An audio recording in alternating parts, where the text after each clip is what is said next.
Welcome to another edition, another episode of the Loyal Locals podcast. My name is Jerry Jimenez. Thank you for joining us once again live for episode 19, our Tony Awards. We'll tell you what that means in just a second. Of course, joined once again by the one and only Mr. Drew Steck. What's up, Drew? Yo, what's going on, everybody? Not much. Just trying to figure out my other webcam situation. So I'll be looking over here and then maybe over there later. We'll see. Or we'll just keep looking here. Either way works. Hey, everybody. Just don't mess it up, dude. Because you were trying it out, and I'm like, what is he doing right now? I just kept it works great when it works. It's the screen has to stay on, but we'll get there. Mr. Stephen Brokoff as well. What's going on, man? Not much, man. Hanging in there. Hey, episode 19. I see Mr. Padres jersey there in the back. Shout out to the great and late Mr. Tony Gwynn.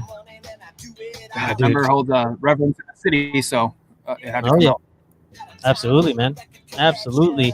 We're starting a little bit later today. Thank you to everybody that is joining us now. Start sending questions, comments, concerns, reactions, whatever. If it's a good question, we'll get you on. We have a very special guest. He was going to be running late, but apparently he's not. We have him here now, so he'll be joining us in just a bit. And we'll get to talk to him in just a little bit. But welcome everybody. Again, episode 19. We have a lot to cover, a lot to talk about. We're going to be hitting some pretty cool stuff today. So thanks for joining us. Should we bring him in? What do you guys think? Yeah? Yeah. Today's special guest. Get him. Is who else? Okay, so we ended season 1. This is kind of the beginning of season 2, actually, matter of fact, of this podcast. So season 1, we ended with Gaffer Landon Donovan. And season 2, who else could we bring on? But the one, the only, Mr. Warren Smith. What's up, sir? What's up? Hey, happy to be with you. Thanks for having me. I was a little confused. You said special, but you forgot special needs. We got you. We are so excited to have you. Oh my gosh! And what are you drinking? Is that some Stone Buena Vista?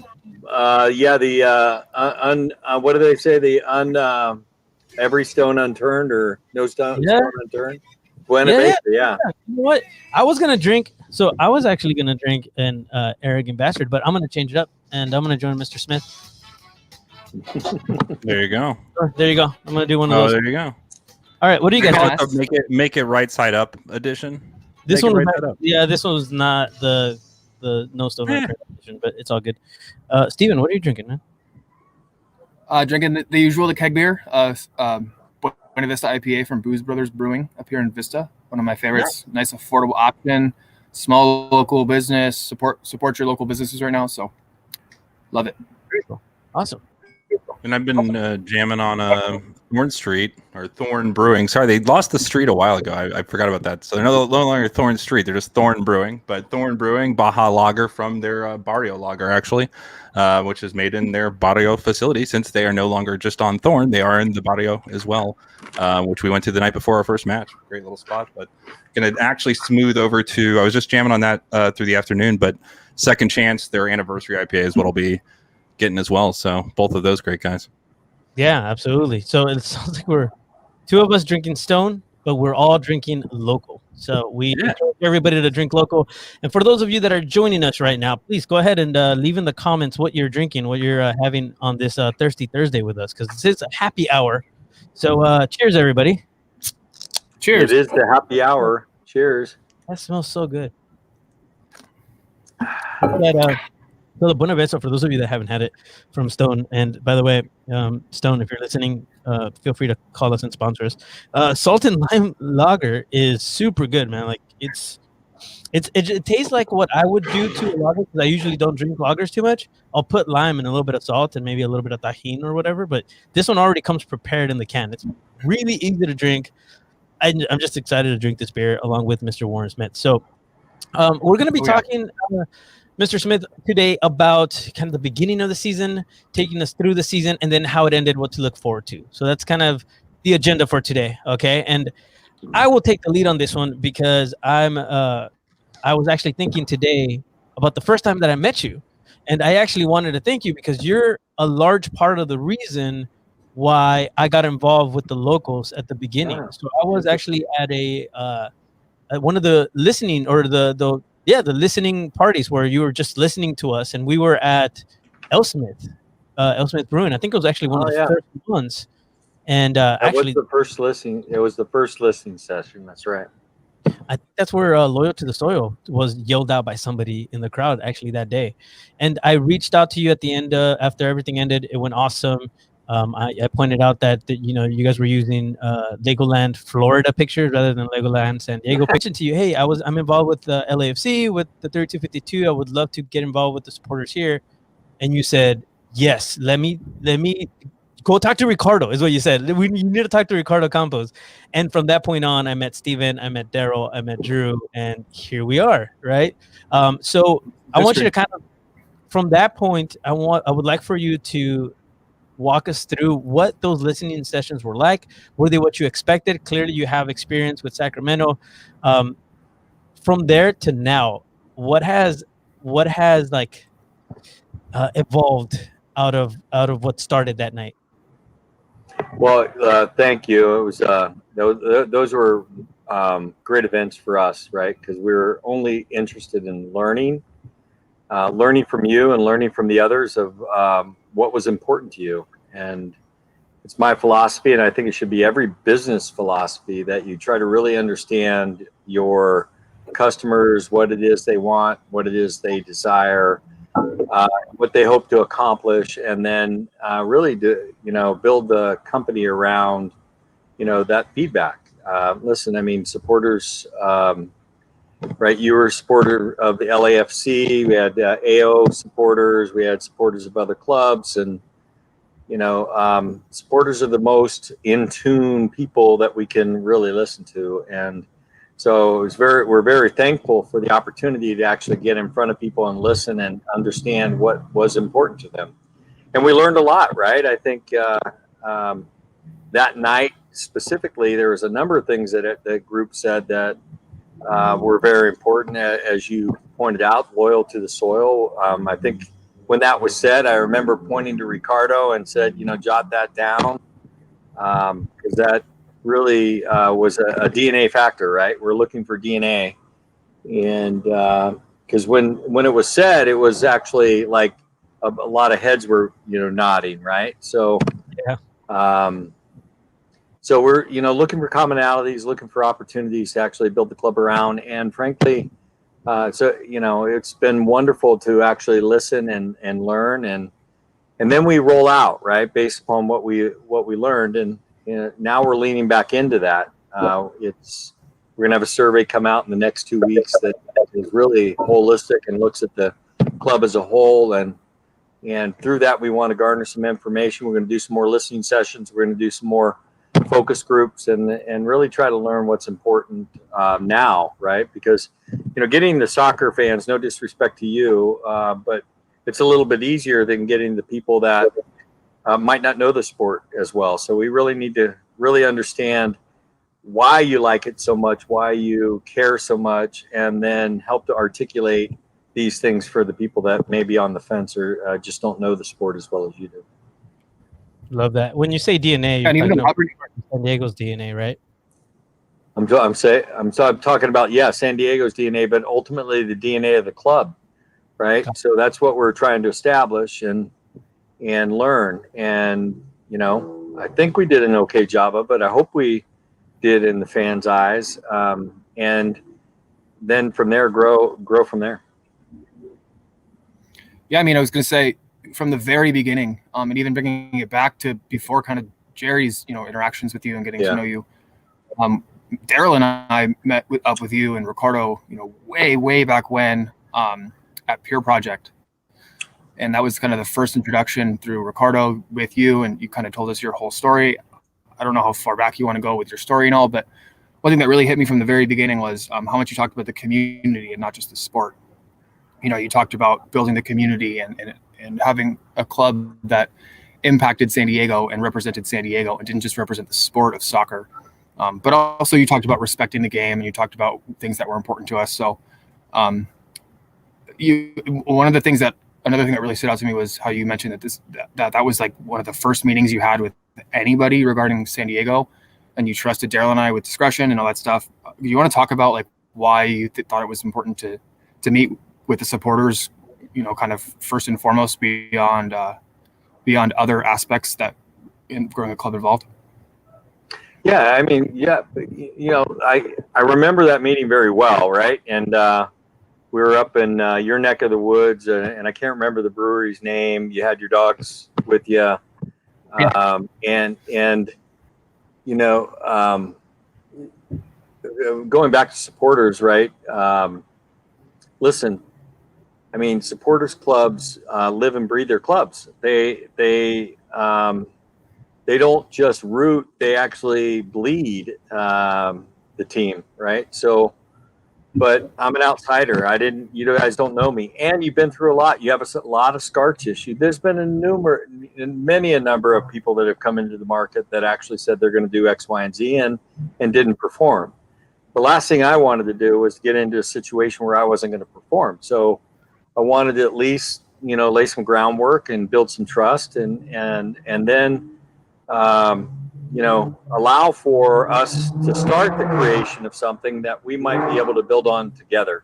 If you remember, after that meeting, we had a kind of a larger group of people at the stadium at USD, and I shared, this is what I'd like to do, and this is why I want to do it. And there were a lot of concerns. There were a lot of people that were expressed, all the reasons why it wasn't a good idea, all the reasons why it was going to be a challenge, all the reasons why, frankly, maybe they didn't want to, participate at the time, which is fine. I just, what I needed to know was that information so I could build the trust and ultimately bring the team together that can build the trust. And we're still not there yet. We still have to build trust with the rest of the community, not just the soccer community, and we still have room to build trust in the soccer community. So,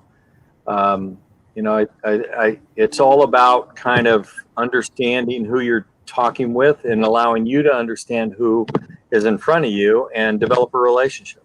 We're in the relationship business. You have no matter what, you're going to have a relationship with the club. I was hopeful that it would be good. And if we could establish some trust in the beginning, then ultimately we could continue to build trust. And I think we've done that. I think, from the very beginning, I remember, Steve, you shared some concerns about supporters clubs and not wanting to be owned by the club. And that's the last thing I want, because I've been through that before. I know it's important to supporters clubs, and they want to be their own entity. You don't want to be a commercial arm for the club. And fortunately, I'm somebody that has dealt with that before by making a mistake, right? So we learn through our mistakes. And anyways, I just relish the relationship that we're developing. I was loving the process that you were going through and listening to come up with your own brand, which was very similar to ours. And, frankly, what you came up with couldn't have been a better fit for, I think, who we are trying to be. And that is, San Diego. Yeah, man. No, it's a great recap. And I was one of those people saying, hey, here's why it's going to be hard or impossible to do this correctly and thread a needle that is very difficult. But again, at every step of the way, I've been there with you to say, here's what you could do, and here's where you can choose a hard road or an easy road. And you have chosen the hard road and admirably walk that road to much admiration for myself. So know that you're it's not doubt. It's definitely more, admiration and sometimes fear for your safety. Sure. But that's why we hold you on the bleachers. That's why we have you holding your backpack. So same metaphor, just played out over the season for sure. But I mean, the feedback's ongoing. So you always have stuff like the survey, right? Came out at the end of the season. Is there anything else that you guys are thinking of doing to kind of broadly outreach to everybody here throughout the off season? Obviously, there's small conversations that always happen here and there, but the survey was a great first step just to say, hey, let's capture those ideas as they're coming right out of the season. But is there anything else you're thinking of as well? Yeah. Well, listen, we're opening up an office. We'll announce it more in detail in the next coming weeks. We hope to get our final inspection completed by the city. It's not just an office; it's a gathering place. It's a place where we hope that people will feel comfortable coming to, where they can pick and choose their merch. They can try it on. They can interact with our team. They can come to visit. It's meant to be a place where we can actually just have fun together. And I think when you see it, I think at least I hope you'll be impressed. Ricardo's done an excellent job and getting that ready and working through all the different issues, and couldn't be more excited. Again, we're in the relationship business, right? The more time we spend together, the better off we are. We both are, right? And to be fair, COVID's caused a lot of challenges in this, right? It's hard to get together, so I was really excited to participate in your first couple, happy hours and so not to bore you, we brought in some other folks as well, but at the end of the day, it was all about just conversation and continuing conversation. That's how we get to know each other. That's how we work through the challenges that our country is having right now too, right? Is having conversation, getting the understanding about what's important to each other, and then dealing with issues as they come up. Yeah, absolutely. And there's some people that are asking some questions already, so I'm going to throw some stuff. But Sure. For those of you, as we go along, please feel free to send us questions. We will go ahead and get Warren for a little bit here. So send us questions. I'm sure he will answer any questions. If it's something that's inappropriate, I'm not even going to put it up. So, but this is a good one. This is not a question. This is a statement from Eric. He said, "Announce Tory Green kits for 2021." Yeah. So our challenge is that we chose a color that is not in any. It doesn't matter if it's Adidas, Nike, or any of the other producers. This is a color that's not in their usual palette. Yeah. So we have to get very creative. And then obviously COVID caused major challenges. So we're trying to convince a very large manufacturing company who doesn't just print a couple things. They print, hundreds of thousands of things at a time. So, it's, we're working with them. They want to help us to try to do it. And I think we might have a potential solution, but we haven't worked all the way through it yet. It won't happen in 2021. Listen, we're going to solve the problem because we made the commitment to you that we would.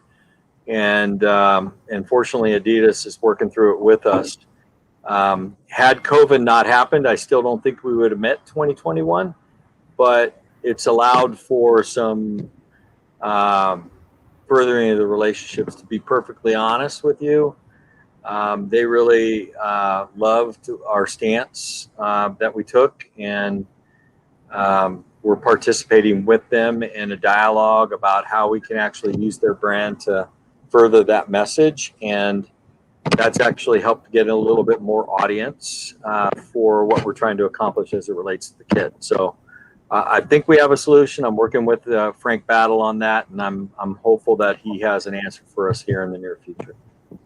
That's awesome. I know one of the things that you were talking about is kind of the process, and I've noticed something about this club that I really enjoy, and I think it's the word that I would use is there's a certain romanticism about being able to say we were there from the beginning, and kind of seeing the club grow along with us grow along with it, and being able to really be a part of growing something that will be here long term. And from what we've seen, you guys are serious about it. I know that Andrew mentions it quite a bit.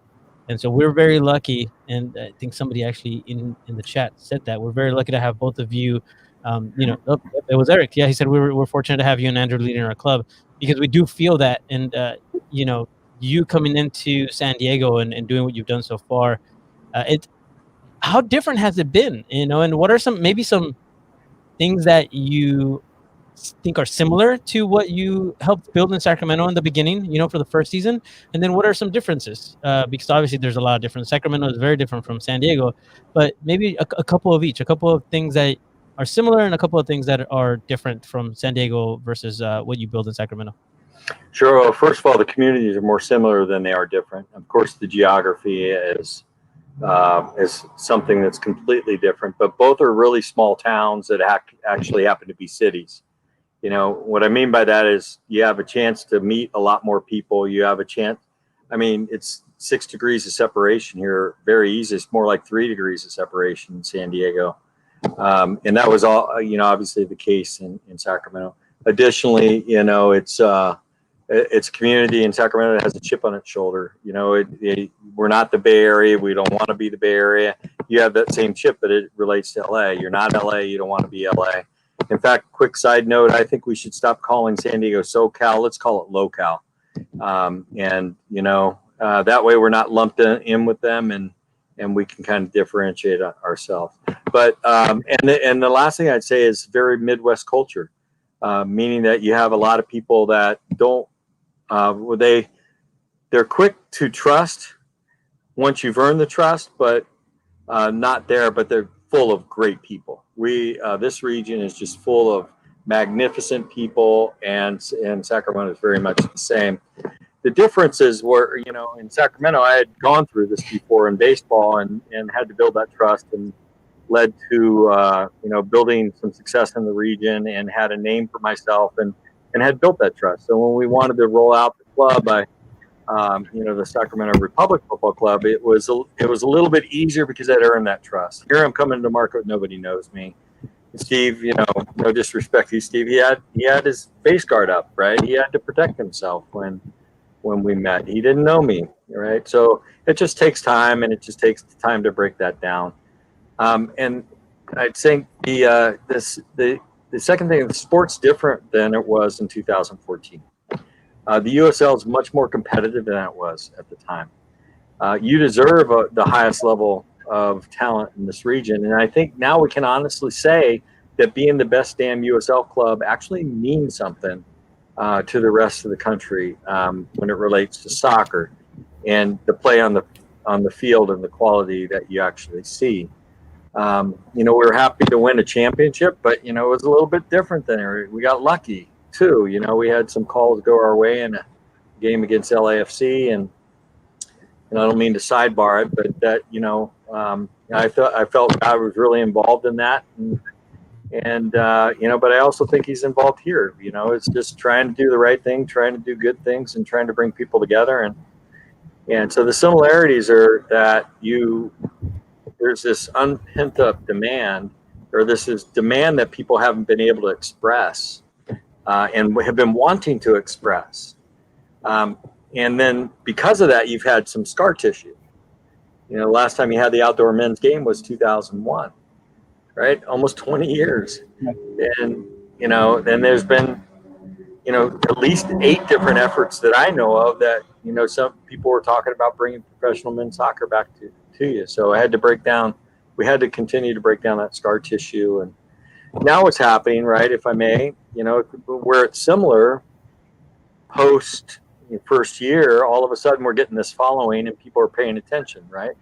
You know, elected officials are calling. Todd Gloria, right, called me in February and asked to meet, and you know, of course we met and got to know him, and he happened to be friends with friends of mine in Sacramento, and we developed a really good relationship. Why I'm supporting him, I believe that he can help the city really grow, but most importantly, it's like now, because of what we're doing together, it's like a movement that's happening, and people want to join it. You know, that's the coolest thing, right? Yeah. And to be on the ground floor, you guys are, you know, definitely as responsible as I am. Be on the ground floor of that to make that happen. That movement is quite special. And at the end of the day, you know, Warren Smith will be gone, but you guys will still be here. I don't mean that in a negative way. It's just, you know, I'm 56 years old. I'm not going to live forever, but you guys. You're like spring chicken. What are you talking about? I wish I felt that way. Hey, but, you know, but my point in that is that we're developing something for the long haul. We have a chairman who's 36 years old. He's never going to sell this club. He's going to make it the best it can be. And I'm going to help him do that. And at the end of the day, you know, I think what we can create together as a community is going to be a lot more powerful because it's built by many hands, right? It's not built by one. And when many hands, you know, build something together, it becomes a lot easier and a lot more impactful. Absolutely. Stephen, before you jump in, and I wanted to mention we're both wearing our here it is, our I voted sticker, Stephen. I copied you. I saw you wearing it. And as Warren mentioned, Todd Gloria, I mean, whoever you're voting for, by the way, I voted for Todd Gloria. But go ahead and go vote. Making me Because look bad, man. I voted like a month ago. Like my sticker's in the trash somewhere. It's been a while. listen, no, it's a friendly reminder because we're And vote yes nine. on major. On E as well. Yes on E. That is I would be remiss to not mention that, as one of our good friends is a key component of that measure, and that even the proposal here proposed by Warren and our friends at Loyal was tied to that for good measure, because that area wants redevelopment, has asked for it in the city. So any sane person that I've seen is on that side of the argument. It seems like a pretty no-brainer. So if you're in the city of San Diego, do your reading, but confidently listen to our friend DK. If you've listened to him for years, listen to him about this and see what he has to say. Yeah. Hey, if I may, real quick, just because we weren't on the winning stick of that, the last thing we want is, San Diego, the Midway District needs it, so whatever project was selected, it's going to be good for that region, and I'm fully behind that as well. Thank you, Warren. Stephen. Thank you. So you're talking about doing something powerful, and speaking of powerful, everybody here watching and listening knows what San Diego Loyal did the very last game of the season. You've obviously been in USL for quite a long time, so I would assume you've developed a lot of relationships with the league office, league executives. Can you give us a little bit of behind the scenes reaction and kind of response to what our club did, not only the last game of the season, but the game before that too? Well, it all started with the game before, right? So, that was a very interesting, right? Because Elijah was called the word right in front of the bench, the LA bench. LA coach heard it. One of the referees heard it, but also didn't take action. So our issues related to that match were less about the player, right? Because players are going to make mistakes. They're 24-year-old kids.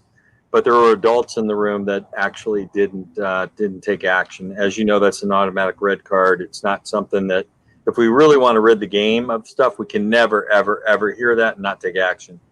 And Landon didn't hear it, right? So as we discussed afterwards what happened and the stance we wanted to take, it was a long dialogue. We talked, it seemed like 10 hours a day for 3 days to kind of figure out all the way through Saturday, figure out what we're going to do. And then we sent a letter to the USL asking to not count the point that we had earned.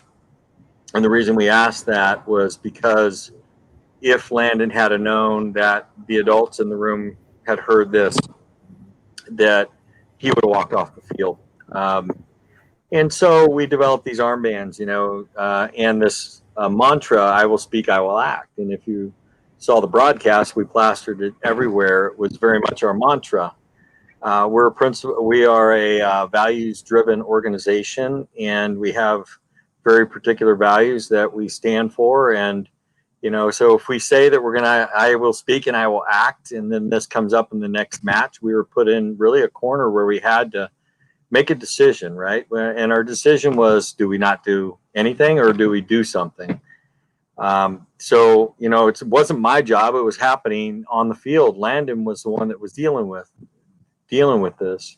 He walked off the field. We're trying to understand what was happening, and he told us, and he said, I have no idea where this is going to go or whatever the players are going to choose to do, but we're going to have a conversation and see where it goes. We said, no matter what, we support you.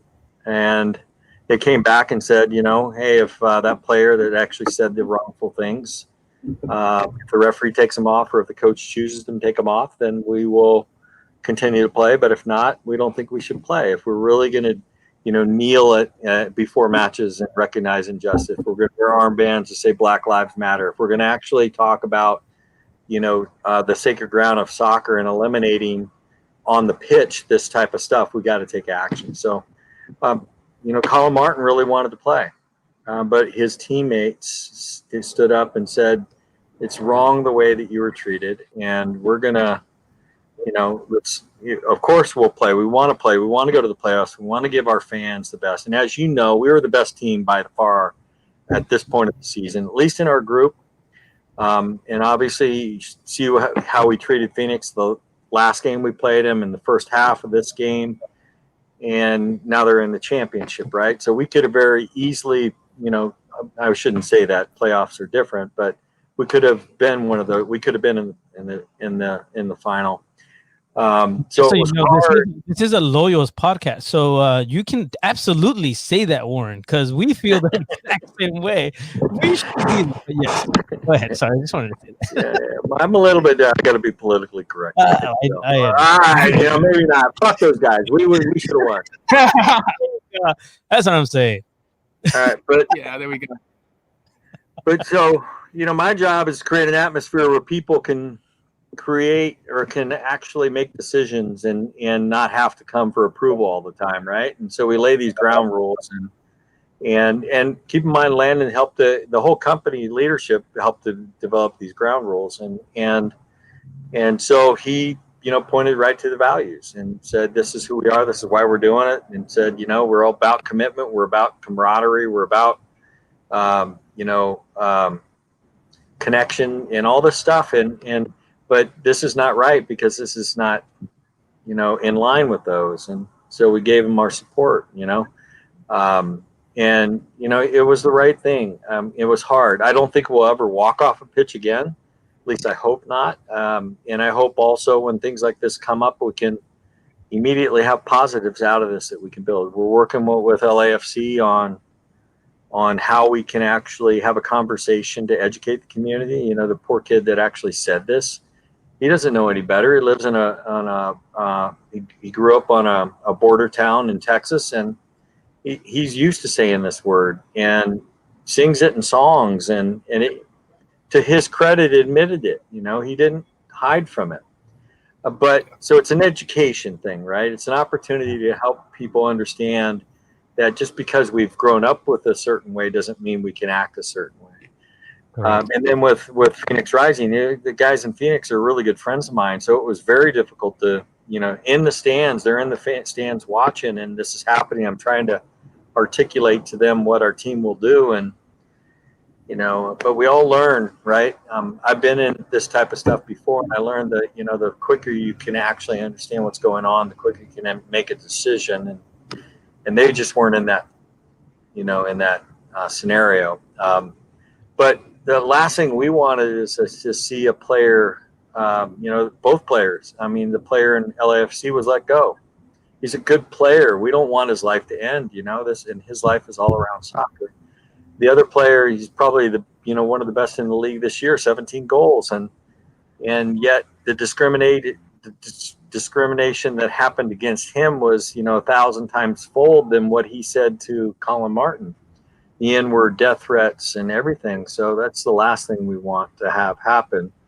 But where we can make a difference is have a conversation, bring people together, talk about this, let Elijah Martin and this player talk on, and let Elijah say why it hurts him. Elijah it's very interesting. He's half Hispanic, half African-American. So he understands and comes from that community, and I think can really help make a difference. So anyways, it was back to your point, your question about the league, though, and what was happening behind the scenes.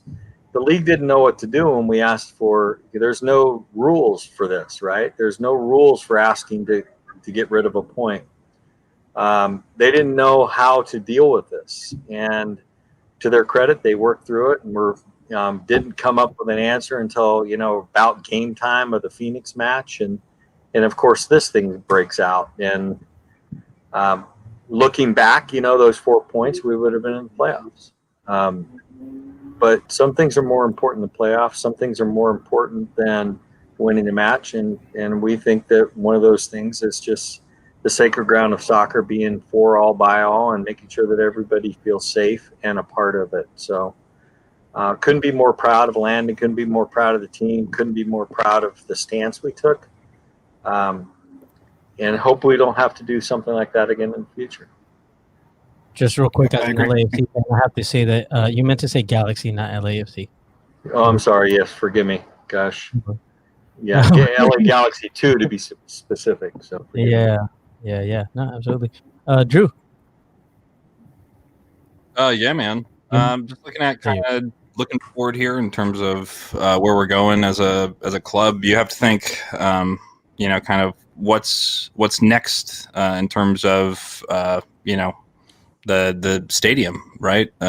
We have our next couple of years here at USD, which are we've got a decent lease. It sounds like there, but the goal has been, it sounds like, to jump from lily pad here at USD to a different lily pad possibly before landing in the big pond where we want to be. But the goal seemed to be, as we said, that Midway site, which is still just a determination by the mayor as far as politically I can understand. So that means that he hands it off to the next group and they decide whether or not they want to honor that or maybe revisit it. So there is obviously a possibility there. But in general, is there other ideas there in terms of that? 100%. I mean, listen, I mean, there's a couple of things that there's, two things that I can't talk about just because we're under an NDA, but we've got similar interests than other teams and working through one of those. Similar interests, similar needs, I'd share. But it's not like we went to the sports arena site without other things that we were working on. And, as you can see, we compete to win. And I thought we did win. Thought we should have won. Because the community supported so much of our choice in the Midway District. The problem was that bid was really built for the team that won. And so now we just hope to participate on the front end and help to drive, when somebody's going to bid at some property or somebody's going to do something, that we're on the front end of that. There's a county piece of property that we're looking at and have had conversations with. We're continuing to look at the Midway District. There's a lot of land. There's over 1,000 acres of land in the Midway District. Nothing can happen there unless the height limit is lifted. So, that's why we're supporting that effort. There's, the property in downtown that everyone talks about that's, right next to Petco, the old train tracks, and very difficult, but, likely nothing can happen. But I'm not one of those people that believes in that type of stuff. I think anything can happen if doesn't sound like it. No. Yeah.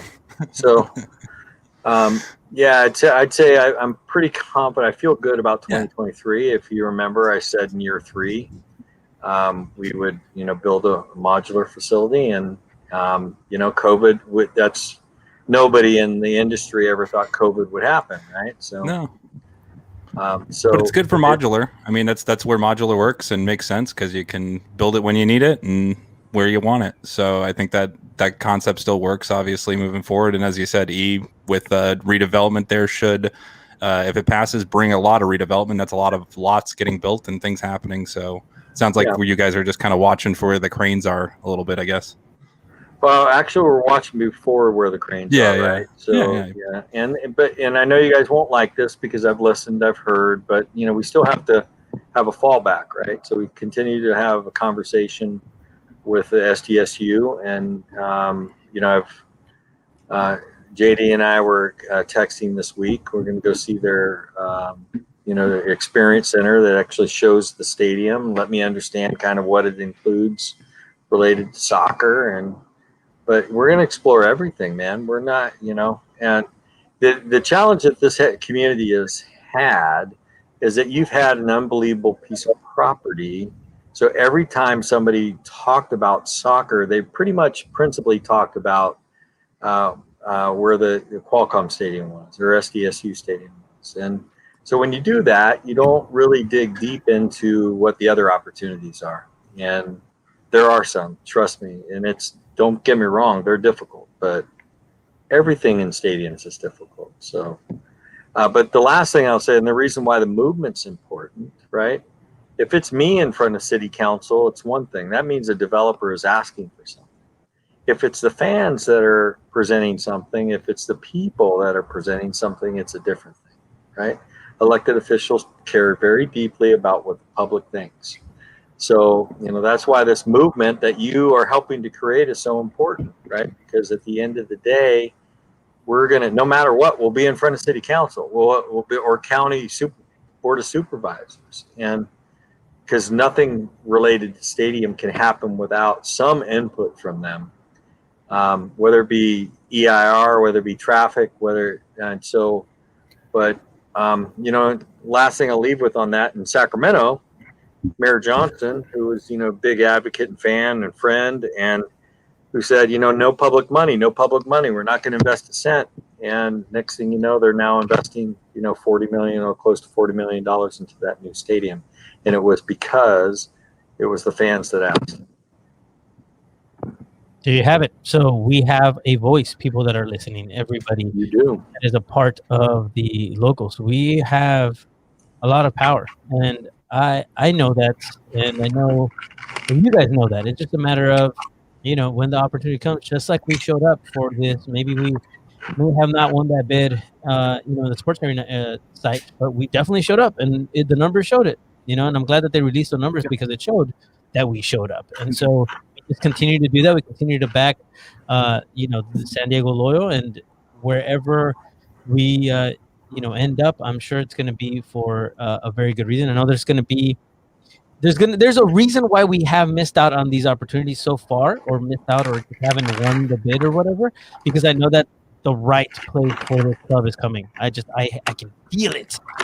And so I appreciate, Warren, that you continue to have backup plans.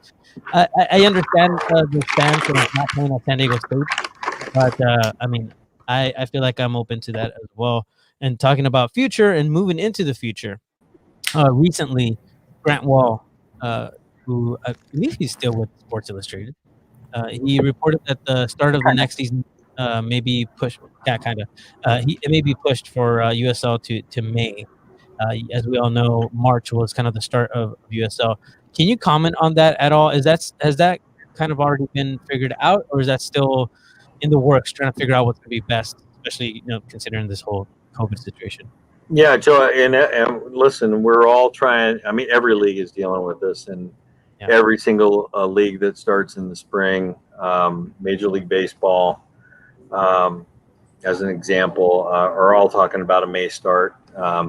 We haven't landed for sure on it, but we've been advocating push the season back farther, but let's still get the same amount of games in. Let's allow for some time to allow the therapies or the vaccines to actually make a difference. It's going to get worse before it gets better. Everyone's saying that January and February are going to be some of the worst months we've dealt with. The good news is the death rates are dropping very significantly. The therapies are working. So more people will get it, less people will die. But we want people to feel safe. Okay, so the longer time we can buy to allow people to come out to a match, the better off we are. And we don't want to go through another year like we went through. We do not want to have no fans. So we're very appreciative to the governor of opening up the outdoor venues. Effectively, if we had matches right now, we could host up to 20%. We're in the red category. He announced that if you're in the red, you can have 20% capacity in your venue.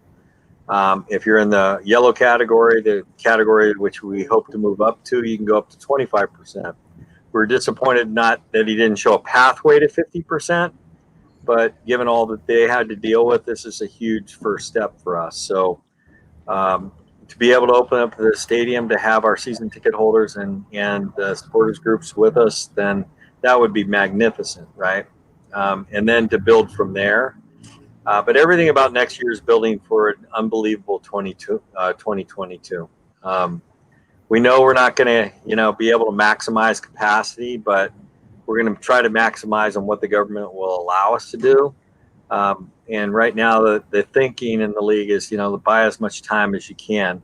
Now, there are cities that are pushing, cities like Louisville, Oklahoma City, Florida are already allowing in Texas up to 50%. So they want to open up early.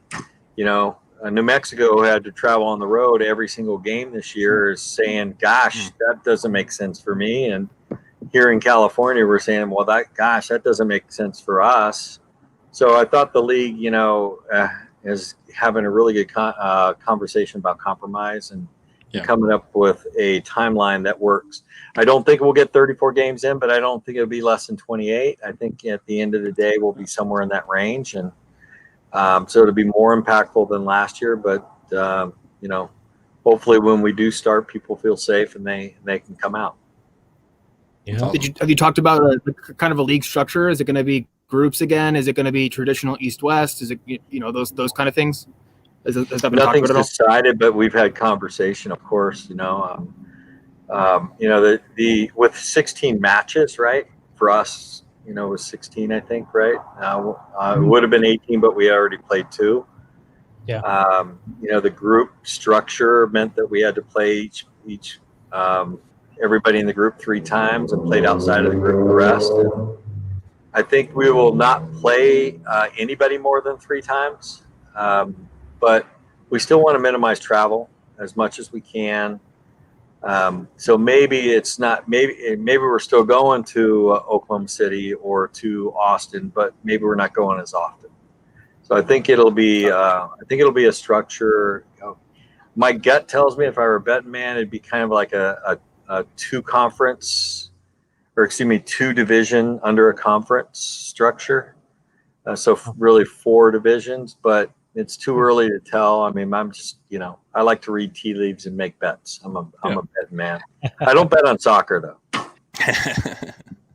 But it sounds like a ramp. Sounds like a ramp up generally, kind of going the direction we want, which is more like what it was before March of 2020, Yeah. right? So that's great, and that's great news for anybody. But I'll personally vouch to bring 3 voices myself.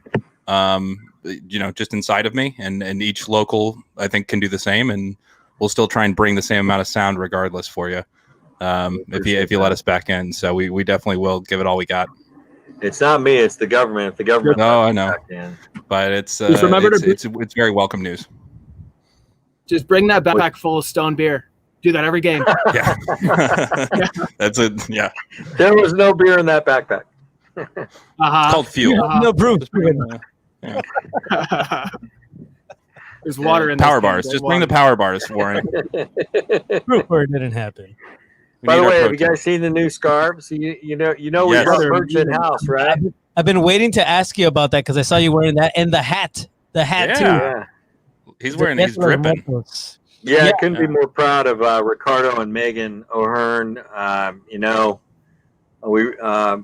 Soccer Local was a great partner in many ways, but to provide the highest level service, we just felt it was so important to bring this in house, and which it was always the goal. But when we were starting with only 5 months before season, there was just no way we were going to do a good job of it. So it seemed like the right partnership, and then COVID allowed us to actually speed that up, and they're doing a great job designing. I hope to do some contests, have some kids draw the brand and, make the artwork actually be something that we can sell. See a combination between art and design. But yeah, they're doing a great job. But this is a recognition of the Day of the Dead celebrations. Obviously, it's a big weekend this week for that. And good stuff. And absolutely. we'd be remiss not to shout out our own director of art, Travis, for any contributions he may have had to. He said, "Wow, those are nice." I wonder why you think so. It opens you guys up to those kind of collabs, right? It gives you the store gives you the ability to collaborate with local artists like Travis and bring them in and be more open to that, which is great. Kind of having that workflow. It seems like it's already opening up with this release. And I told you since the name, I was like, we need more Leal everywhere. Like, hey, we're gonna have Loyal, but you need to put Leal out there. And so, me, I'm very excited to see this come to fruition. And my bank account won't be tomorrow when I get paid, but it'll come right back out and just go to. I should just have them send you guys like $100, every couple months, just on retainer, just to make sure. But yeah, it's cool stuff, man. It's really exciting. I was gonna say, it's Leal, okay, Drew? We have to. Leal. Thank you. Well, I can't roll my R's if you're getting down that roll. So then it's it sounds like a bad vacuum starting up. Well, I have to say, for those of you that are on and are listening, the Day of the Dead Sugar School on the merch, go and check it out. Right in the middle. I think it's the nose part of it. It's soccer boots. It's cleats. Yeah. Go and check it out. Like there's so much detail in that design. Just go and check it out. So again, yeah, shout out to You Travis. mean that one right there? Yeah, there you go. Look at that. God, that's awesome. Yeah, my bank account is also gonna take a hit. Tomorrow's payday. So. Yeah. Yep. Actually, it's Steve. I was actually asking Steve earlier because he had a scarf, and I said, "Hey, is that the new Day of the Dead scarf?" He's like, "Nah, we haven't gotten it yet." But we're all like, "Ah, we Yeah. want that stuff." No, it's awesome. It's Yeah. beautiful. So one and of the we're questions that we have stated, and I think we want to ask kind of everybody we bring on here, and Jerry asked this last time, and I think it's an incredible question: is what's your biggest regret of this last season? That's a great question. Because obviously you couldn't control the COVID situation or no fans, right? So like, what is a regret that you have? Wow.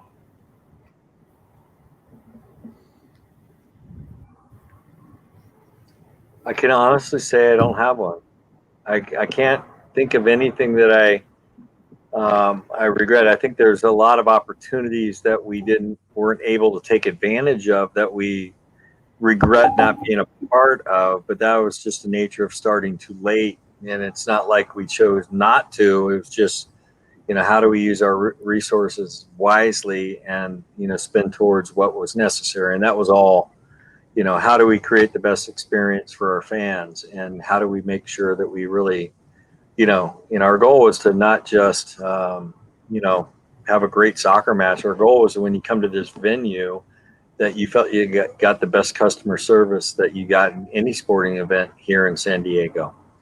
No disrespect to those folks, who put on those type of events here, but I just felt that there's such a great differentiator opportunity to really provide higher level customer service. And so that was our focus. And, things like parking, which is going to always be difficult at USD, were things that we needed to work through. So it was more of a choice for us to actually spend resources towards more shuttles and those type of things than maybe missing some events. Let me just say that my biggest regret was like when the sports arena RFP came out.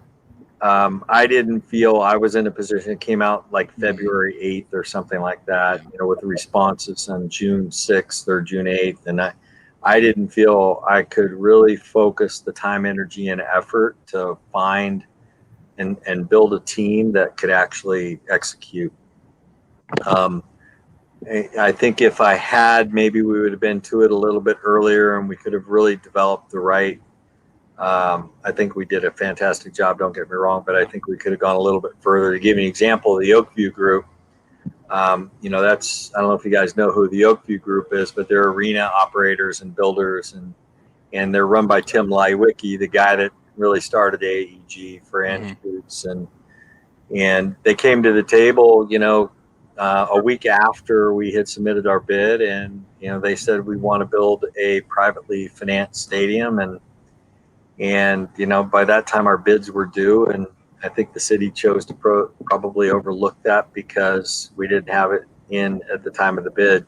So those type of things were probably more missed opportunities than regrets.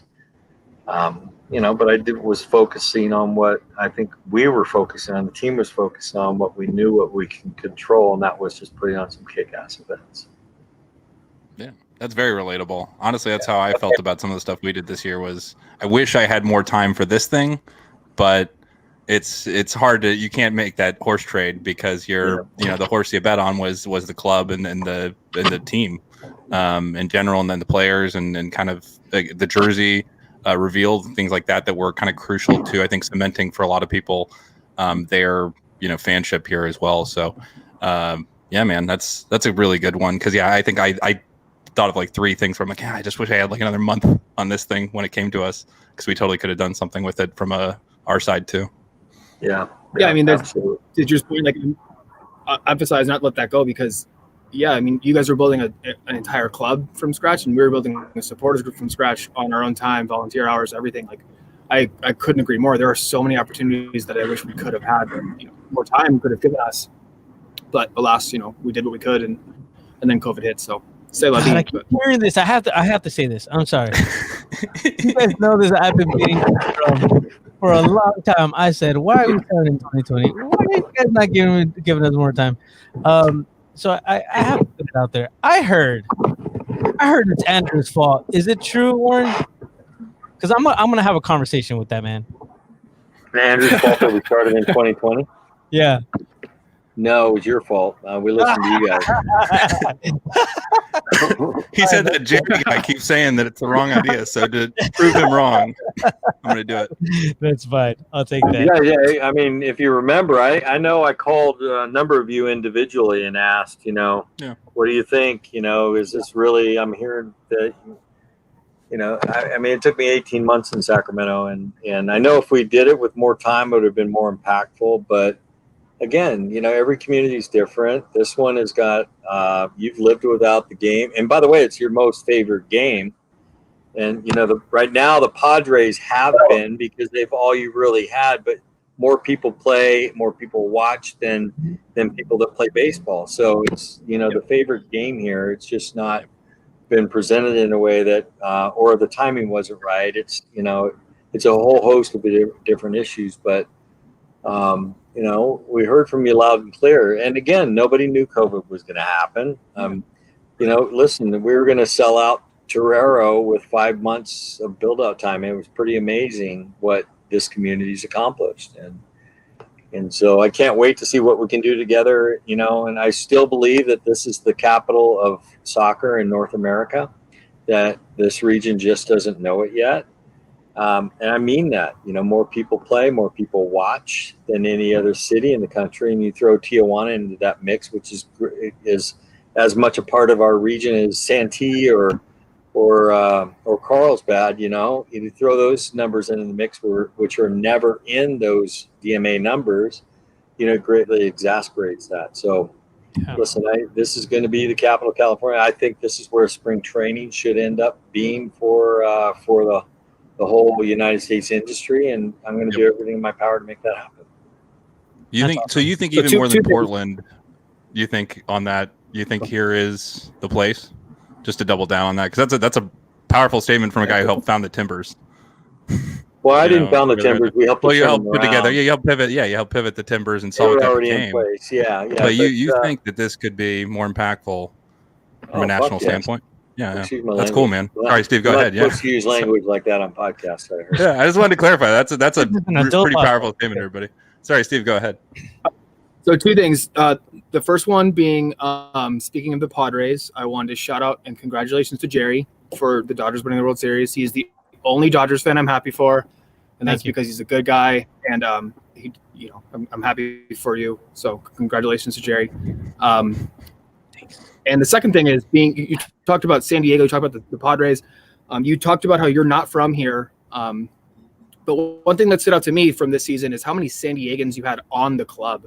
Can you talk about kind of what that meant to you, what the club's philosophy about that was, and maybe talk about Sal's leadership specifically as the captain of the club and being so proud to be from San Diego? Well, he was our first signing, right? It was definitely by design. We talked him out of coming out of retirement, right? Here's an MLS player, been in the league for 10 years, had a great stint in Portland, and it was very, very important to us to make sure that we had San Diegans. And first of all, you have a lot more. In Sacramento, we had great talent, right? But we didn't know it was there. Here, you have it here. And we don't need to build a roster, filled out with the rest of the country around the world when we can build it right here. And most importantly, when you're building brands, if you can make connections to people, if you can grow relationships with people, and keeping in mind that these players all come to you with relationships, then it was, very important. So it's always been our philosophy. I think Landon tried in the very beginning, but he just had to move too quick, right, to build his roster, and didn't get to. And by that time, when we're building, most of the players were already contracted. He got into a situation where he was trying to accomplish something, and things weren't going so well, and he had the opportunity to look at a few players. And I remember very specifically him saying, let's spend some time finding the right San Diegans. And he found 2 of them, right? So It's very important that we build this club around the community, around its needs, around its wants, and around its people. And so if we can do that with the talent that's from here, like no other sport, right? In Europe, the players that actually grow up, playing for Liverpool are the ones that, that they usually that are from England that play on their team. Right. So it's no different there.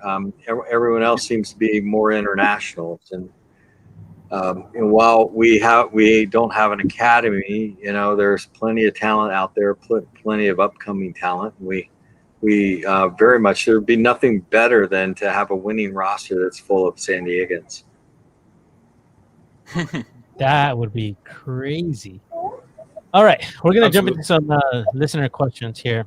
We didn't get very many, so that's good because most of the people have the same type of questions that we have. So, yeah, the last one that just came in was directly related. Just stealing Aiden Quinn. We're doing that, right? We all can agree we're doing this, right? Yes. Yeah. I can't acknowledge that. I know nothing. Near the end of it, we're going to put Warren on the spot. No, listen, I don't think that you're going to have a lot to do with some of these questions. We might have to have who's in charge of our staffing. Yeah, I mean, or I should say our players. That's on Landon, right? 100%. Okay, good. Yeah, we have a committee of folks that we talk weekly and help to provide. Ricardo built the 2016 winning championship Red Bull team. I participated in the Republic team and that won the championship. So we have some experience, and we just get on the phone and try to help guide and answer any questions that he might have. But he's ultimately in charge. Okay, awesome. Let's see here. By the way, Nate provides a lot. Nate Miller has been great for this club, and he's been very helpful in that vein. Oh yeah, awesome. For sure. Before I forget, I know you. We heard it in one of our home games against LA Galaxy 2. Some deep booming voice that said "Beat LA" over and over again. I heard that was you, and I heard you might have gotten in a little trouble for it. Can you tell that story? Well, it was me, and I didn't get in any trouble. I got teased more than I think there were some guys in LA that weren't too happy with me. But listen, I come from a city that hates LA probably more than you guys do, so it I don't know, just came out easily. I heard it. I was like, oh my gosh, I wonder who that is. By the way, Warren, I remember hearing. I don't want to correct twice, but it's Carson. It's Carson. It's possible to dislike both places equally. It's true. So, just saying. Oh, here's a great question from Eric. Who was your favorite player this year, Warren? Nobody listens, by the way. Players don't listen. Great question. There you go. Yeah. Elijah Martin, without a doubt. Yeah, that was mine too. Awesome. I think, if I may, real quick on him, he was a little unsure of himself when he came in. He was trying to find his role. First two games were a little iffy. I don't think he played them both, but the first two games that he played, I remember he was a little wobbly. Yeah. But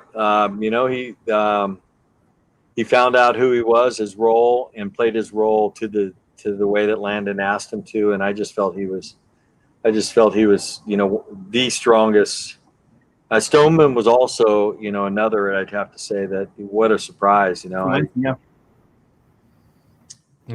course, we can all look at strikers, but I like to look at defenders. Since I was up the league too, that was pretty impressive to come from League One to Championship and be one of the best players in the Championship. At least going up against the teams he did and playing the way he did. That was really impressive. Agreed. Yeah. So I see Daryl asked a question, but I don't have the power to put on the screen. But a good question. We landed on a couple weeks ago, but we didn't see a whole lot of player transactions before that. But between now and then, we've seen Beverly sign for Tacoma. On social media, we've seen Carlos Alvarez sign for some coaching academy. Obviously, USL contracts are weird. Can you talk about any players for next season? Can you talk about any of that? Yeah, that's you need to bring Landon on for that. I'm getting into his space, and I thought I just asked though.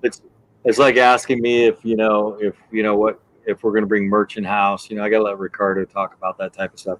Yeah, we've got. I mean, there are definitely a strong number of guys that are our core.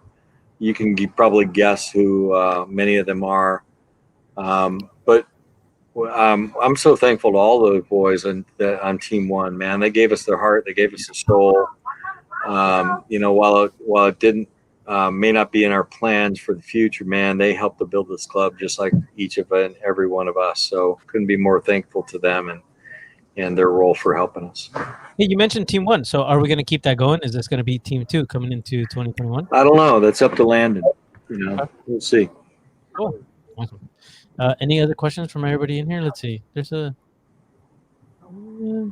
So another one that just popped in my head while Jerry searches the chat. What was your day-to-day role, through COVID? Were you at training? Were you more in the office? Was it kind of a blend? Do you like being at training? That kind of stuff. I love being at training. I do, and I love interacting with the boys. But I'm also very respectful of that space. I came, my first foray into leadership where I was running the club was Preki as the coach. I wasn't even allowed to walk on the field. Wow. Preki, I don't know what Preki is. It wasn't a COVID thing. Just don't breathe near my players, man. Don't even get near them. Yeah. Preki's misunderstood in so many ways, but it was kind of a joke. But it's meaning that, hey, this is my work, this is my place, not yours, and so I'm very respectful of that. When I go down for a purpose and to accomplish something, but try to stay a little longer and just grow relationships. But listen, my job are twofold: one, to create the atmosphere for people to have success in the office, and two, to make sure that we have the resources to accomplish what we're trying to accomplish. So I spent most of my time on those two areas, and then dealing with the league and convincing a lot of people who felt that we shouldn't play that we needed to play, and make sure that we provided our fans with continued service that they deserve. Yeah, true. Yeah, one for him. Well, I was going to say we were going to do some fun awards because we just wanted to build up questions, but we had a bunch of good stuff, and as always, Warren has way more fun stuff to tell us about than we even ask about. So one of those awards was best dancer or dance-off champion. Wait. Yeah. We have to actually do this proper because Okay. Let's do this. So you want to do this? Let's do it. Yeah, this is our Tony Award. This is the end of 2020 season. Yeah, we've had a lot of people saying those awards on the comments. They're like, yeah, awards were stupid. So let's make our good awards. Yeah, let's do it. Let's do it. All right. And this was this is a great idea. Drew, I have to give you all the credit on this one. So you can take the lead on it, but I feel like it needs a proper announcement. Like these all are right. our Tony Awards. Well, we're episode 19. We have the president on. So who else to help make determinations on best whatever or most whatever than the president? And episode 19 is beloved here in San Diego. 19 is a special number because of this man right here. If it's up with you, Drew, this is how we're actually going to Tony Awards. Is that cool with you?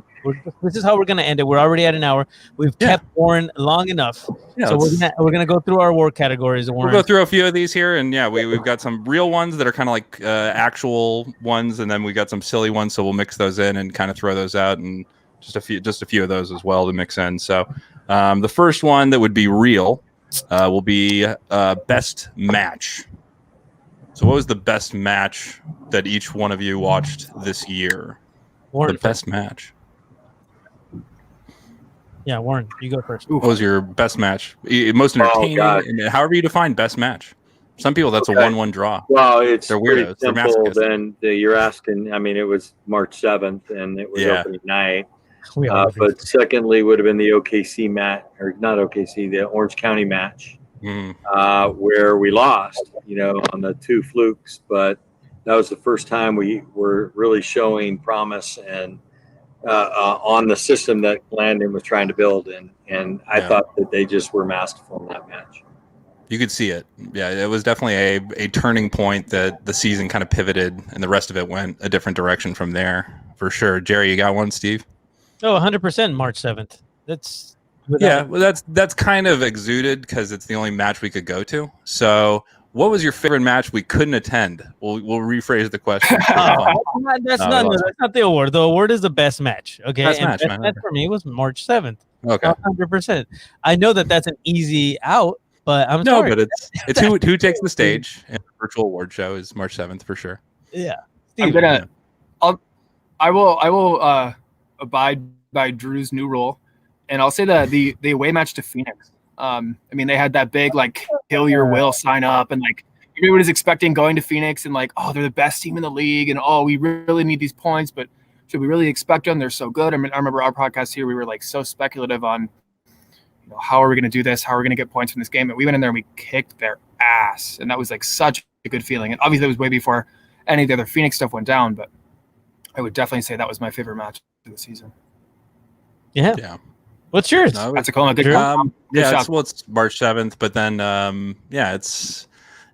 for me it was March 7th because of the it depends on the experience, right? So I'd say the actual game we played that I think was the most entertaining was definitely the one that Steve just mentioned in Phoenix to me. That was just it felt like this was that was our season to say, hey, we won this match, and I don't mind what we do from here on out because I know that we can beat them and that we should be in the playoffs, even if the league's not going right.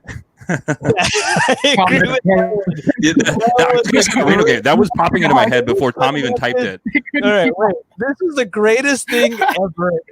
So we were at Stone, and I don't think that was the most fun to watch. I don't think Stone Brewing actually like really understood what was about to happen, and the people that were serving us, and I mean the pours of the beer were like maybe 2-3 ounces, right? Yeah. But they just kept coming. They're like, it is what it is. They just kept coming. Whoever was behind the bar just kept. They didn't care. After a while, it was like 4 or 5 ounces. Just throw it out. Here you go.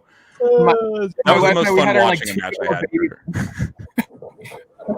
Her like 2-week-old son was there. Kept getting tasted here. Right. Yeah. All right. He was baptized. He was. What do they do with ships? Christening. He was christened with splashes of beer. But right. It was. What's the next one, Drew? The next one, so we'll go silly here. So we went from best match. We'll go to best bromance. That's a good one. So best bromance on the squad, within the staff, even. It could be, whatever. But like, what's the best bromance that we saw out there on the field in terms of players that linked up and made sense, or off the field seemed to connect? Warren. I need time to think. All right. Okay, I'll go. Shout out to the Unnamed Soccer Podcast. That's my favorite bromance ever. Off the field bromance. Darren Smith and Jordan Caruth. I think you guys take my best bromance award. Loved watching you before and after every game. I think you guys killed it this season. And I just want to go a little bit silly, and I've been giving them a lot of crap the silly award season because I love them and they're amazing humans, and so I wanted to give them a little bit of props today. So they're going to take my best bromance award. Yeah. Steven. I'm going to have to say on the field, on the club, I love Miguel Berry and John Kempins. Kind of perceived romance, what we saw through social media. I mean, like when Miguel came on board, John, they did this like that video, it was pretty dope. And then through the pictures and videos we saw through training, they always seem to be like buddy, which was I think pretty rad, right? Miguel's a really young player. John's been around; he's been around a lot of clubs, both on loan, both from Columbus. So I think that was pretty rad. But off the field, I'm gonna have to stick with the March 7th game and say Jerry and Diego. Oh, hey! Yeah. Holding your son. Pretty dope. Something to share. Yeah. My boy was 4 years old. Actually, no, he was 3. He was about to be 4 at the first game ever, wearing his ear protection, of course, up in the front row with us, chanting and screaming and losing our voices. So that was special. Thanks, man. That's awesome. Thank you. Drew. For me, it would be. I was trying to think about this. I think honestly on field it was Bev and Toomey linked up pretty well when they were playing together and trying to find each other in practice. It seemed like they really got along well, and we're trying to make that a combination. It didn't work out the way we wanted on the field in terms of production. You'd probably say somebody more like Rabin and Barry, right, in terms of production. But it was fun to try and watch them work that out. And I'm sure in practice they had a lot of good stuff going on. And in pictures, it just seemed like they were always kind of having a good time together. So I'd say those two. Off the field, seeing what happened between Nate and Landon, growing the culture and growing the brain, right? So the heart and the brain kind of there coming together. Not the brain. Landon doesn't have a massive brain, and Nate doesn't have a huge heart, but obviously one is more cerebral in their approach to soccer and has been from a coaching angle, and the other one as a player and in terms of inspiring passion for his team. That's what he can offer as a first-year head coach. Seeing those two things fuse and see his understanding of the game as well as the heart that the team played with being their key to really unlocking the way that they played in the end of the season. It all came together in terms of how they wanted to play, how they felt like they should play, and then how it went. So for me, it would be those unlocking kind of the greater potential of the team, and obviously the transfers didn't help or did help as well. But the idea was already laid, and the foundation was laid through the two guys and their work with the team as well as the whole coaching staff. So watching that was great. Lauren, you got one? Yeah, so after thinking about it, I'd have to say on the field that Charlie and Colin, once we got the right makeup, they just they were just animals together, and then just really controlled the flow of the match. Off the field, I'd say. Go ahead. Oh, I was going to say we talked earlier about favorite players, and I think Colin was mine this year. Obviously last match doesn't matter. Yeah. The point is he started as like an attacking midfielder or like a winger, and then he moved to like true number 8 and box to box, and then he ended as like a number 6, and he played the whole season. Incredible. So like super flexible, super, just an incredible player. I really hope he's part of that core that you're talking about that comes back next year, because I would love to see him back. I hope so too. Off the field, this is half joke, half truth, but because I just admire the man so much. But Ricardo Campos and anybody he interacts with, I know he's got a great relationship with you guys, and I think he does a really good job of listening. His relationship with the USD is off the charts. His relationship with every person in the office is off the charts. It's just a sweet, sweet man. I couldn't be more pleased to work with him. And I keep falling in love with him more every day. So, Ricardo, be on the watch out. Run your anniversary. Same, Warren. Same. Continue to fall in love with that man. And he's not like he's here or nothing, but yeah, keep. Do we have another answer? I would say the next one that's meaningful and actually discussable would be best goal. What's your best goal this year? So it's easy, it's quick. We'll keep these ones rounded and quick. I know it's a hard one to pick because there was some good ones there in the end, and then meaningful ones up front. But what was the goal you celebrated the most or felt the most energized by? I guess. Going first. My first goal, my favorite goal was the Guido chip. Alejandro Guido, his chip. Oh my god. Oh, like that's like probably the technical skill. The composure to like look up and be like, I got this, no problem. It's a goal. It's not like he didn't pound it. He knew exactly what to do, and he did it. So what happens it's what happens when you hang around Carlos Vela at practice for a little bit. Yeah. Right there. Drew, do you have one? Yeah, for me it was probably Barry's first goal that was just so early, and whenever we started scoring early goals, just his first early goal there was shocking, but also I lost my mind because I was like, in my head we went to go see that USD game, and I thought this kid should be on our team, and he might not be because he's playing so well that he should get drafted, and he did, and went to MLS, and I said that's great, good for him. But in my head I kept seeing his name in our jersey for some reason. I was like, it's going to happen. Profit vision wise, and so to see him in the jersey and then eventually have him score and be so successful so quickly after, as we saw that Orange County game where we had some success but also had kind of not the result we wanted, but then coming out firing just all blazes in the next game, it was pretty cool to watch. So I think that was for me the most exciting thing that I was just like, it was very fulfilling just personally in a lot of ways. And then him watching him score and then watching what became of that kind of front attacking three was amazing. I'm going to keep it simple and say it's the same exact one as you, actually. I think that's what I've been seeing as, I think it was like 18 seconds in. Yeah, it was like, oh. We were like, what just happened? He scored too many of those this year. And I was like, it was 3. It was 18 seconds. No, that was crazy. I'm missing the beginning of the game, and then they kick on the TV, and it's 1-0. Like, what is going on? But yeah, that's probably my favorite. Warren, do you have your favorite? I'm the homer. It's Charlie's the first goal in the team. Yeah, the first goal. That was a game that honestly, we were lucky to get a point out of. I felt, and for him to actually step up and that goal against us that early hurt, but to come back in only 14 minutes later, right? We didn't do that a lot until the latter half of the season when we made the changes. And then I'd say I won't remember the players, but it's the goal in LAFC when we got scored upon. We scored within a minute or 2 minutes right after. Carson. And then in Phoenix, thanks. Thank you for reminding me. Dominguez Hills. It was Dominguez Hills. Yeah. And then the match down in Phoenix where again we got scored upon and we came. I think we were up 2-1 and they scored a goal, or maybe it was 3-2. I can't remember. No, it was our third goal. Yeah. We came back and scored right away. So we hadn't seen that in the team until that point where they actually had the resolve to kind of believe in themselves to come right back. And I just thought those were telling moments for me at least. I think your store is leaking stuff in the comments, by the way, but I'll leave that for a different day. Yeah. One more. He said it would be cool if there was a shirt commemorating Charlie's goal. Oh, yeah, sorry. We'll see about that. Maybe there's somebody who can make that happen on the other end of that comment.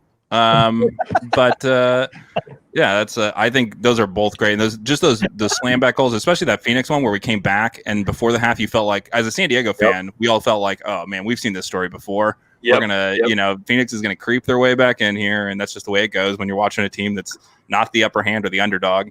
You can see how that story's written, and just to go back, punch them in the mouth, and say, hey, we're gonna punch you in the mouth the rest of the game here, was pretty fantastic. And that second half, just holding on, but doing it with grace, was pretty cool. So goals, man. We'll end with a silly one here, so we'll just do 4 here and close it out, so we don't have to hold you super long. But oh man, this is tough. I was going to go with a sillier one, but I think the one that's probably the most relevant since we actually have facts to it. The other ones are just guesses mostly as to personality. So this one would be dance-off champion. So who is our dance-off champion? Ooh.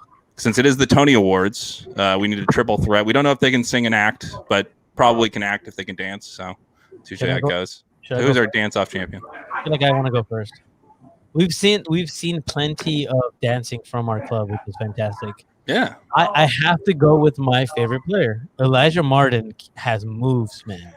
That man can move. And it's between him and my homie Ivan Parra. But I'm gonna go with Elijah Martin. Yeah. He gets the award for me. He's got the memes, he's got the GIFs, whatever you call them. Whatever the kids call them. Come on, man. This has been. I call them GIFs, but I'm politically, I lead with the GIFs to make people think that I'm GIF.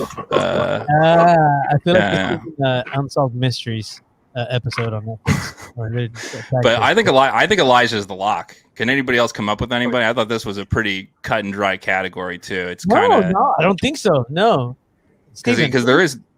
Other players dance well, but he's got that one move, and just like the moves on the field too, where he just shifts his hips and then slides by. So for him, it's just natural to his game, man. He's got the dancing right in his game there. We all dance. So, Steven, who would you go with, man? Steven.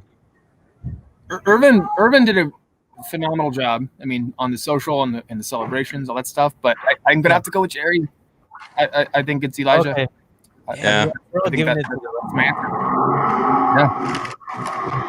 We're putting it out there. Somebody's got to step up next year. Is that Andrew like flying his Mach 1 or something in the back? What is that? Yeah, is he just probably.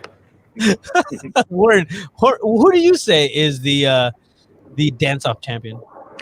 I very rarely get to see goals, so that's what I loved about this year. But I'd have to say Elijah as well. But Irvin, that man's a special man, and I always enjoyed his moves as well. I feel like we also saw Austin dance at some point. Mm-hmm. Yeah. Austin had some moves as well. He's from the He'd South. Be my honorable mention. The triple threat. Okay, we had another one here who would be on TV. He would probably be the winner of that category. I think he's the most likely, from a personality standpoint, to be the talkative personality. So Yeah. You see it coming through there. But Elijah, by far, is the dance-off champion. We have to hand him that award because it's not even close. I think there was 2 or 3 different videos of some good dances that solidified it. So you have your homework, other loyal players next season, if you want to walk out with the coveted Tony Dance-Off Award. There you go. Eric said, Eric, yeah. Yeah. That's a good, it's a good honorable mention there. I'd say that's right up there with Para in terms of we just didn't have the footage. We need the coverage, and you just got to dance more to get on camera. It's usually hopefully Ryan is listening right now. We need some coverage, more dance moves. We need more dancers. We just for these awards, Ryan, nothing else. We want to make sure we get all the inside. Which shout out again to kind of close this off. We have to give major props and shout outs and all of those 90s and 2000s terms that us 30-something-year-olds use to say thank you to the entire media team, along with Ryan. I know there's Jesse, and I mean I know everybody. Steven, what was that? Oh yes. Say congrats, because you guys have been killing it, keeping us just so enthused about this club, watching the video, the film, just the simple little promo that came out with the Dia de los Muertos merch that was released today is beautiful. And I wanted to cry because it was just so nice to see a family like that and wearing our merch, and it was just so San Diego. I think you guys are nailing it. Shout out to Ricardo. Shout out to everybody that's in the front office, everybody that has done work and that made 2020 so special for all of us. Again, my favorite word has always been accessible, and I think that this club just is so accessible. Clearly, we have Mr. Warren Smith here with us, and literally I can say he's our friend. He's a friend. If we ever go up to Warren, we can say, "Hey, what's going on?" And he'll cheers us with a beer and just have a good time, because he understands what this is about, and this is about relationships. And you heard him talk about that. And part of this podcast, I mean, we are the locals, and this supporter group is based on a foundation that all of us are building still. And that's what I wanted to say, is that this is the end of season 1, but we have so many more years to go, you guys. We have so much more history to write. Can you believe already year 1, the way that it ended? Like, so much history has already been written into our book, but there's so many blank pages ahead still. And so I hope that you guys will hang in there with us, and give us your opinions. Send questions, send comments. The thing about this club is that they're willing to listen, and they're willing to answer anything that you may have, and they're willing to listen to your opinions and to suggestions. It's proof right here. I'm wearing a green jersey. I know that you guys have been asking about this, and this is because I have been in their ear bugging the shit out of everybody in that club until I finally convinced somebody to give me a jersey. Maybe I stole it. I'm not gonna. All right, but it is what it is. Jerry, as your lawyer, you should just stop talking. But, and with that being said, my lawyer has said I should stop talking. I'm going to keep drinking. And Steven, I'm going to hand it off to you. Let's close it off, man. So yeah, I've been kind of holding this back, but one of the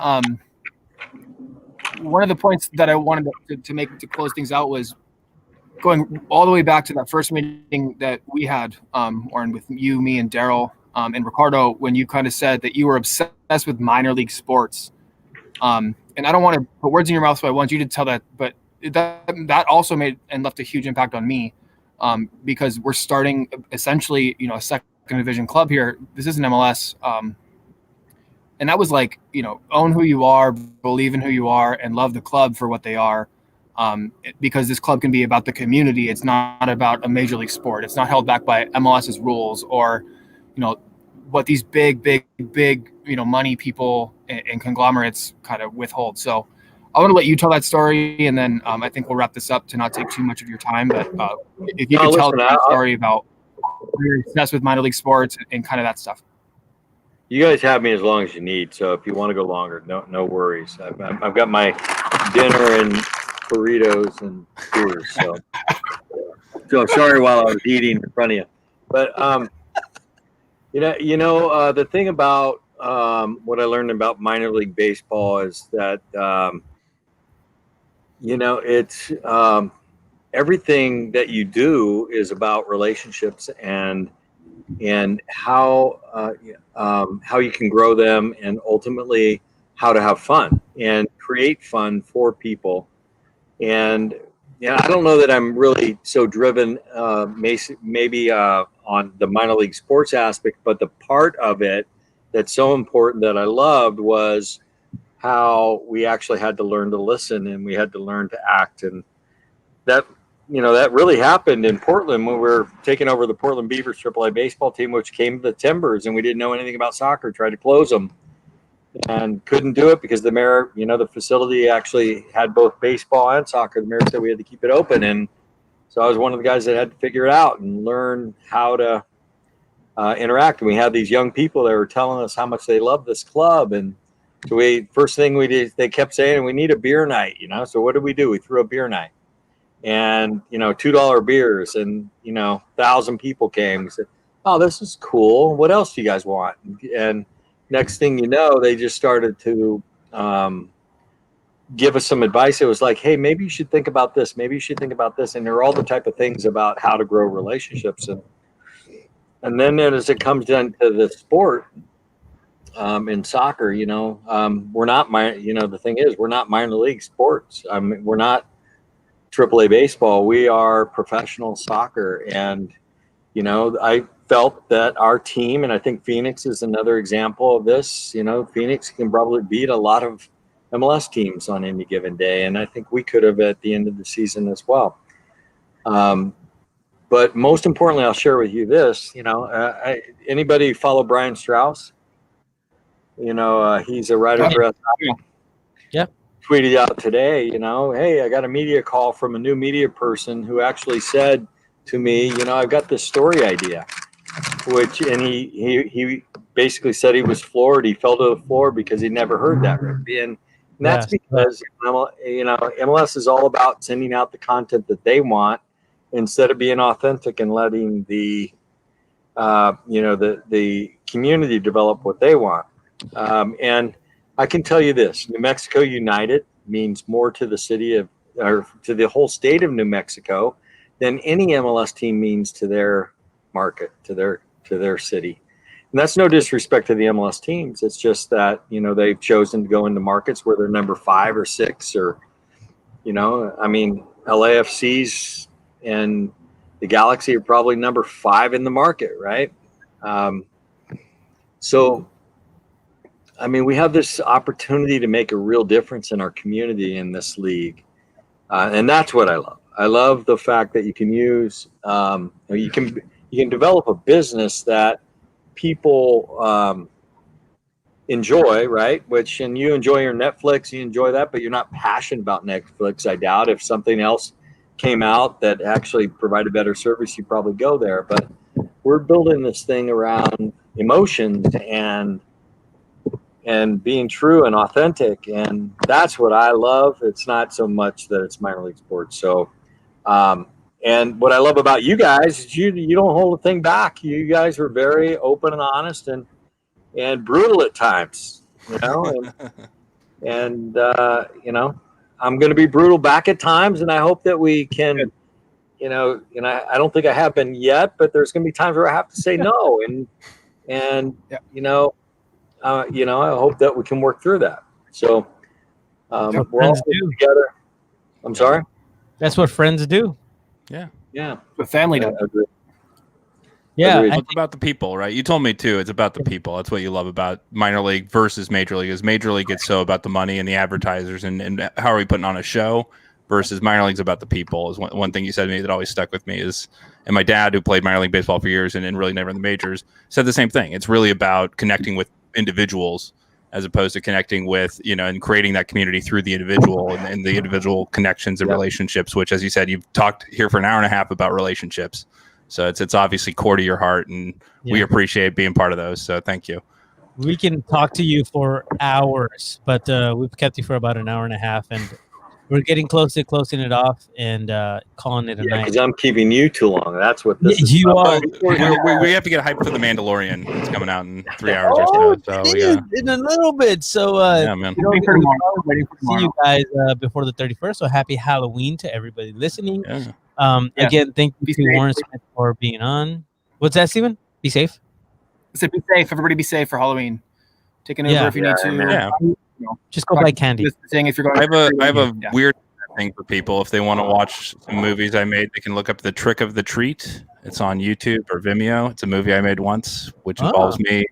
It's a Halloween special. So if you want to watch that Trick of the Treat, 5 minutes of your time, you wish you had back, go ahead. There you go. Wow. If you're All bored. right. Before you go, can I ask each of you a question? No, Oh, this yeah. is- I'm going to ask a question, and Hans wants you to answer it, right? And then I keep the feedback that you get from other questions. But what's the one thing that we can do as a club to get better? What's the one thing that we can do off the top of your head that right now you'd like us to focus on and really, really deliver for you next year? What is that? Oof. I mean, I I got think mine. the easy answer is fans in the stands, right? But that's not under your control. Otherwise, I don't know. I think you guys have done an incredible job this year. Maybe you I want to held think Lane about and something. Feet to the Fire very- last week, so I'll do yours too. I'll say Tory Green Kits, which was already mentioned here. But Yeah. as we discussed, it's not up to you. Sometimes it's up to the loom makers that Adidas employs, and the process by which you have to do that. But that's mine would be that, because it does instill a certain type of brand identity. I think seeing that specific green, right, as we know, is a beautiful green around town. So Yeah. I'll hold your feet to the fire and say that one is something I would like. There you go. Hey, so yeah, I real quick because nobody else is going to say it. Adidas has already come out with a few kits that are very similar to the Tory Green, so maybe a little bit more of a push on them to say, hey, let's make this happen. But that's minimal. But yeah, I would agree. Oh, there you go, Drew, coming out with the Ajax. Ajax. Same. Yeah, there you go. Okay, was that yours, Drew? Yeah. Okay, Steven. So now that I've had literally 2 minutes to think, my head goes to maybe more opportunities for us dedicated kind of diehard supporters. I think on one of the last kind of old school happy hours that we had, you mentioned the possibility of maybe having some fans in some trainings. That would be a really cool opportunity to kind of engage and give us as locals and us as just general supporters, not only members of the locals, but an opportunity to see some fans not some fans, some of the club in person, some action in person, in some way. So that would be maybe one suggestion, kind of tangible suggestion, but that would be kind of all I can really. Yeah, think of. the only reason that didn't happen was Chula Vista was closed. So we had talked to them. Ricardo had approached them, and they said once we get open, and they opened literally the week our season ended. So guarantee you that those type of things will happen. Cool. Yeah, I think that could be a cool opportunity. Daryl's comments before the one that just came up This about one? being authentic, be really authentic. I think he meant be real, be authentic, be us. I hope we've been that. I think I've done everything in my power to try to do that. We will continue to do that. Loyal's a pledge, right? I can't ask you to be loyal to us if we're not loyal to you. So yeah, we're definitely loyal to San Diego. Andrew Vasiliadis will never let this team leave San Diego. He will never let this team fold. This is going to be incredibly successful, and it's going to be because of all the blood, sweat, and tears that we all put into this. So Warren, I have to ask you: do you mean for what I would like to see next season, or just for the club in general? Maybe a bit of both. Okay.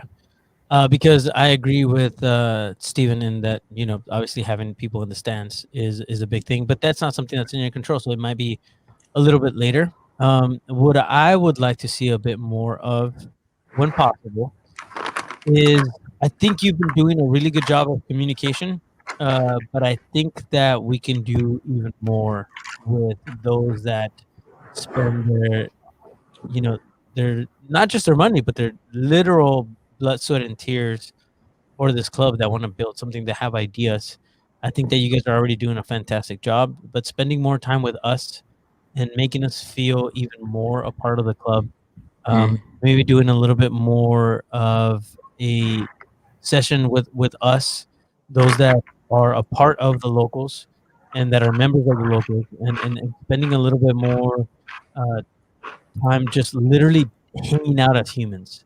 And I think Yeah, that we've that's done what. you did Yeah, a that's good my job, thing. but I would like for more of that because I've enjoyed every moment of hanging out with you guys and feeling like, hey, these are people that, yes, this is a business. At the end of the day, and this is what I tell everybody, the club is a business and you have to see it that way. But for us as supporters, it's not a business, right? So it's up to us to make sure that those that are in the background understand that and hear us. And I think that you guys have done a great job, but I would like more and more and more. And I know that it's not necessarily the best of times to hang out with you guys in person, but having beers and all of that has been probably my favorite part Yeah, of this whole entire thing. And so that's what I would say is my request is, when possible, let's just hang out and be friends and talk about how not only can we build this club, but how you can help us build this club. Because at the end of the day, you've been saying it forever, we will be here.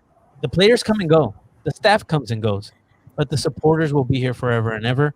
And we want to help continue to grow this. You guys have done a fucking fantastic job so far. And trust me, I know that because I was a part of a few supporter groups before then, back to Chivas USA days. So I understand it. We've gone through some really tough times, and I will be here to support those that don't understand that clubs lose sometimes, but I'm just so proud. I'm so proud of what we've been able to build. I'm so proud of what the club is doing now, and I'm really proud because I know that this club is headed in the right direction. So I appreciate the question. Is there any final thoughts from you, Warren, before we call on a night? Jerry, just and one on that because Oh. I didn't get a circle around, but I'd say just to throw buzzwords on your thing because you said exactly what I wanted to. Spontaneity, safe and spontaneous ways to connect, because what feels like right now, it's really formal, right, to reach out digitally. It feels like, hey, I'm launching an assault on your attention by putting this digital piece of information. So just finding ways to, and it's tough to safely and spontaneously connect. We're trying to do that as a supporters group and trying to find new ways and always reaching and struggling. Oh, hey kitty, yeah. So like we just spontaneously interacted with your cat there. This is great and this is safe and everybody's loving this, and now we know about your tabby cat. What's your tabby's name? Tiger. Oh, that's a good tabby name. There you go. But yeah, that's the kind of stuff where I think more of that, as Jerry said. So Jerry, go ahead. Sorry, close this out. No, Well, actually, before you do, I think the challenge. I mean, there's a lot of challenges, right? I mean, I think I want to be very respectful of the barrier that you want to keep, or I'd say the space that you want to keep, and so that's probably more. And let's put COVID aside. That's probably been more of the barrier because, frankly, I respect that, right? I don't want to, I don't want to step on that. I know it. I've been through it. And I know as a organization how you guys need to have that space.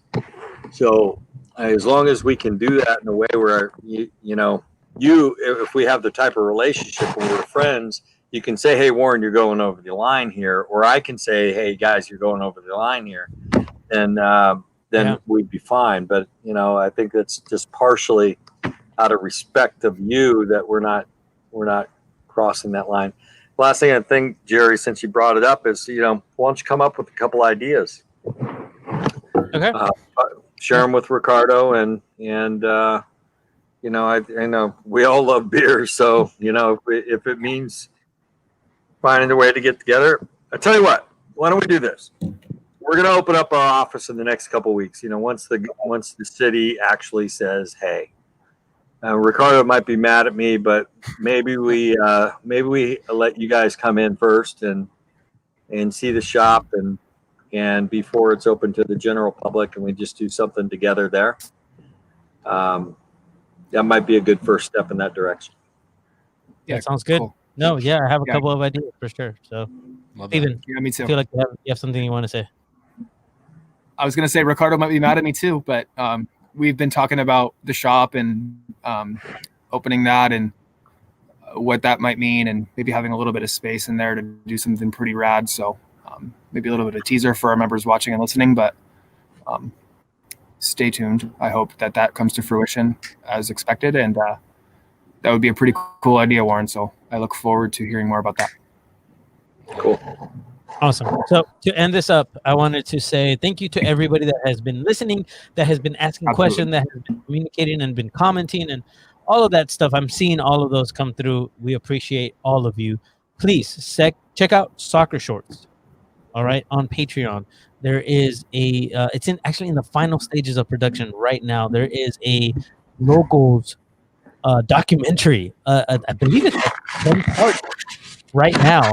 It's been following us through the building of this supporter group, so you can see kind of where we're coming from, what this is about. You can actually see it for yourself as we're going through and building this thing, leading into March 7th and then through the end of the season. So go and please go and support Soccer Shorts.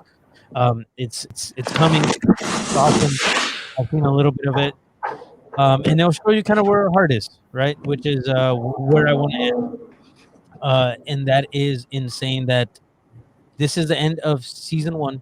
That's it. This is the, officially the start actually of season 2, I should say, on this episode. But it was great to talk to Warren and be able to get a perspective of what season 1 was like. I know that you will continue to join us. Warren, you're our friend. We love you to death, and you are a San Diego, whether you like it or not. We consider you very much a part of this family. And the fact that you listen to us the way that you have, we are just stoked to be a part of this club and to be able to, just continue to build it together, because that's what it's about. It's about building this club that's going to be in San Diego for years and years. And children and Steven's children and his future children are going to be able to walk into it. All of our children are going to just walk into this. This is mine, right? So with that, I'm going to say good night, everybody. Thank you all for hanging out with us. And please continue to send questions, comments, everything. As you guys can see, Warren is more than open to answering everything. So send him over. He's on Twitter, by the way. Go ahead and follow him. What's your Twitter handle? The Warren Smith.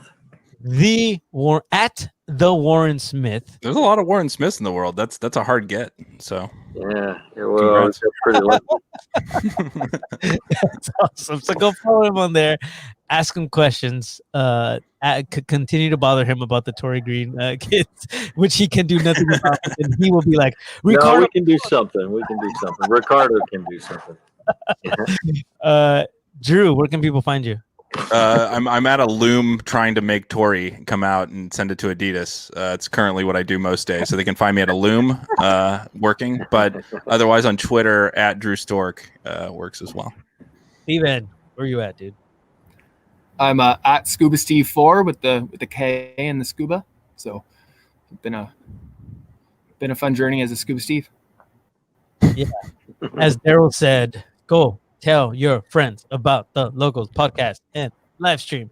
We're going to be doing more of these. We will see who we can manage to get on. I mean, we got Landon, we got Warren. Who could possibly be next? Jake Edwards. Just kidding. Thank you guys for joining us. We will see you in, I don't know, maybe next week, maybe in a couple of weeks. We'll see. Just stay tuned. Follow us on at the Locals SG. Follow me at Cheeto Jerry on all social media.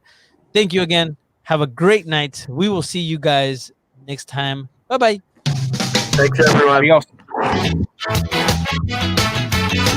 Hey, Drew, what was the name of your video or the movie?